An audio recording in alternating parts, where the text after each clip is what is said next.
Nothing is more certain than death and taxes, other than the second part of Logic Rebuttal.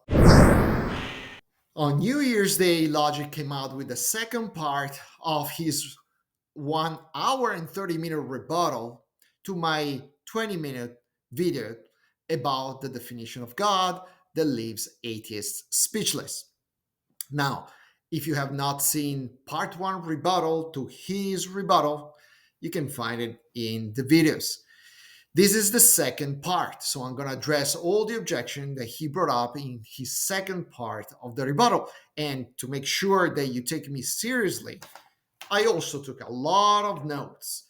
And I'm going to go over all his objections. It's going to be pretty quick because, as usual, his objection always revolves around the same 2, 3 bullet points.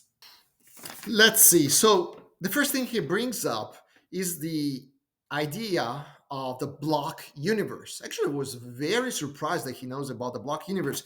What is the block universe? Is this idea that comes directly from the general relativity of Einstein that time is just an illusion. So if you think time to be just the fourth dimension in a four-dimensional space, three space dimension and one temporal dimension, and you think about this block being a four-dimensional block, well, then time becomes just an illusion. We have the illusion that times flows, but from the outside perspective, it's just a fixed frozen block that has no beginning and no ending. And so his rebuttal is, well, if the block universe is true, then time is an illusion. And so what? So what?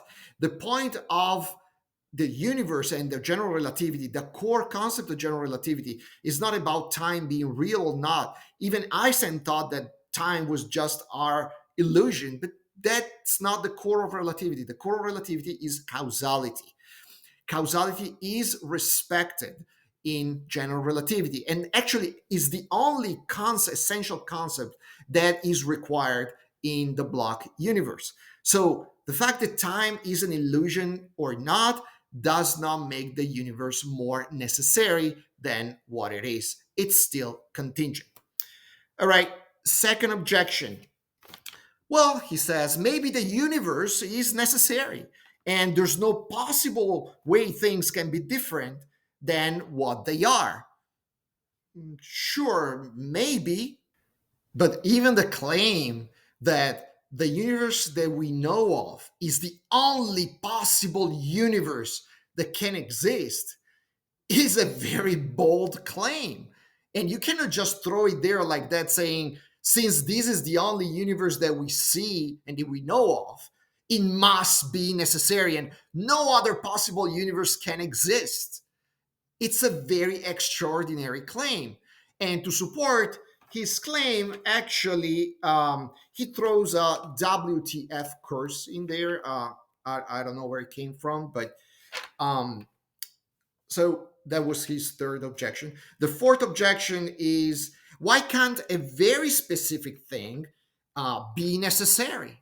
Because I bring up the fact that since the universe is contingent, is made up of very contingent, very specific things, it cannot be necessary in absolute terms. And he asked the question, if this God of yours exists, it is a very specific thing too. No, no, no, no, no, no. Because you didn't understand the definition of God that I gave. I said that God, I define God as the necessary cause for everything that exists. If it's necessary, it must not be a specific thing. The two concepts cannot coexist. You cannot be a very specific thing and being necessary in absolute terms at the same times. These are concepts that are mutually exclusive. And really, I don't know how to better explain this. And in fact, he asked the question, well, what about the speed of light? I brought up that example. The speed of light has a very specific value in our universe. And I was saying that value is just specific to our universe. You could think about another universe where the speed of light completely has a completely different value, or maybe just a slightly higher value, slightly lower level, lower value. And his rebuttal is, well, I don't know. Maybe it is what it is. Maybe in every other possible universe, the speed of light must be that value. Well, again, maybe, maybe. But again, your claim that it must be exactly that value, it's much more unreasonable than my claim, because you have no idea why that value has to be. And to be honest, no scientist has idea of why that value is the value that it is. Actually, the mindset, let me explain you the mindset of the current scientific community in physics. Physicists have been trying for the past 30, 40, 50 years since the invention of string theory to explain why all these parameters that regulate the universe have the values that they have. Because these values are so widespread, from the very tiny to the very large, they seem to be given and dropped from nowhere, absolutely randomly. There's no way to have an understanding of why they are the value they are. And the best thing we can do, the best thing that the scientists have been able to do, was to measure these parameters. But measuring parameters is not satisfying. For physicists, especially for theoretical physicists, the experiment is good to get information. But once I have this value, the theoretical physicist's mind asks, well, I need to explain why. Why? Because this number just are not necessary. Now, prove it.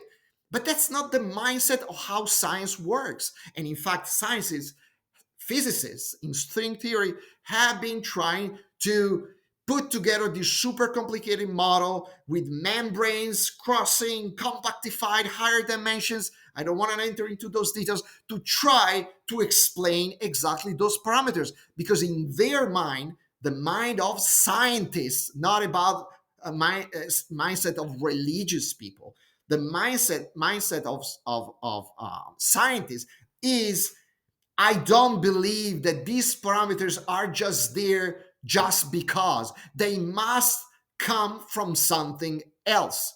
So the way you are thinking this problem, the way you are approaching the problem, is not the way the scientific community is approaching the problem. Just saying.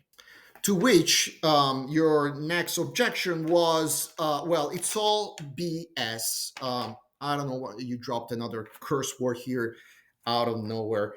But going back to your previous objection about, well, maybe the speed of light has to be the way that the value it is because it's necessary as any other logical truth. Well, no, you cannot put on the same level the truth, the absolute truth of a logical statement like 2 plus 2 equals 4 to a specific value of a parameter. Why? Because the constants of physics are not logically necessary. Now, this whole misunderstanding is about the concept of being necessary. In my mind, what I mean by being necessary is that something is necessary if it needs nothing to exist other than itself. It cannot not exist, is not dependent or contingent on anything else to exist. And according to this definition of necessary, of course, something that has a very specific value is already ruled out. In fact, all these parameters, like the speed of light, are contingent to the specific universe that we live in. The universe has been built or is structured, if you will, if you prefer, in a certain way so that the speed of light is the value that it is. But in absolute terms, you can think about any other universe that is built based on other physical constants. So those physical constants are already contingent on the existence of some initial condition and some laws of physics regarding a universe. They're contingent to a specific universe. So as such, they cannot be absolute and necessary in absolute terms. Let's move on to the next objection. So, what I brought up as an example was the example of the pyramids. If two Bedouins walk in the desert and for the very first time in their life they see a couple of pyramids, one of the two may say, "Whoa, look at these things. I've never seen them anywhere else. I wonder who built them." And the other guy comes up and says, "Well, I don't believe that anybody built them." And the first guy is like, "Well, if nobody built them, why are they there?" Well, they could be necessary, right? Well, says logic, what if I claim that the pyramids are logically necessary? That's it. Well, that doesn't work because it's easily disprovable.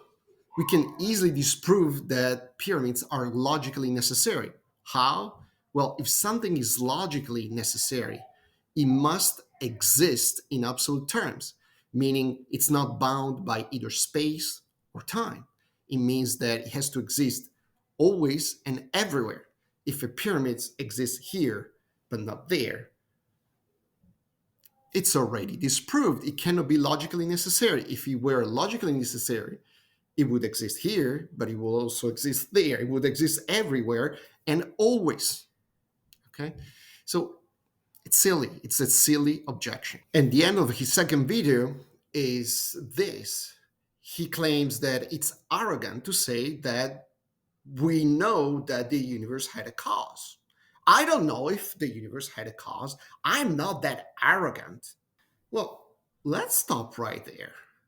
So you're claiming that you don't know if the universe has a cause. But I said that my God is the cause of the universe. Now you're saying that you don't know if the universe had a cause. So you don't know if my God exists or not. You don't know. So you're not an atheist. You're an agnostic. You don't know if my God exists or not. Maybe it exists, maybe it doesn't. But you're not an atheist anymore. You just jumped on the safe side of agnosticism, which, by the way, it's a very shallow position to maintain, but at least is intellectually honest, is intellectually not incoherent. You simply say, I suspend my judgment. I don't know if there's a God or not. But that's not the atheist position. The atheist says, I'm sure that there's no God. I'm sure that your God does not exist. Well, but if my God is defined and I define it as the necessary cause of everything that exists, including the universe, and you say, well, I don't know if the universe has a cause, well, that makes you an agnostic, which I don't have any problem with, but not an atheist. I made you not an atheist anymore. I made you become an agnostic.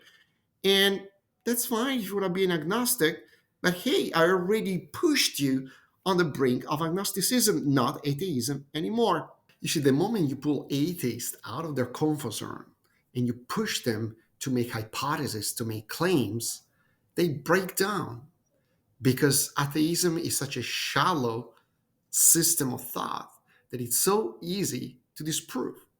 Well, more on the third rebuttal to logic. See you next time.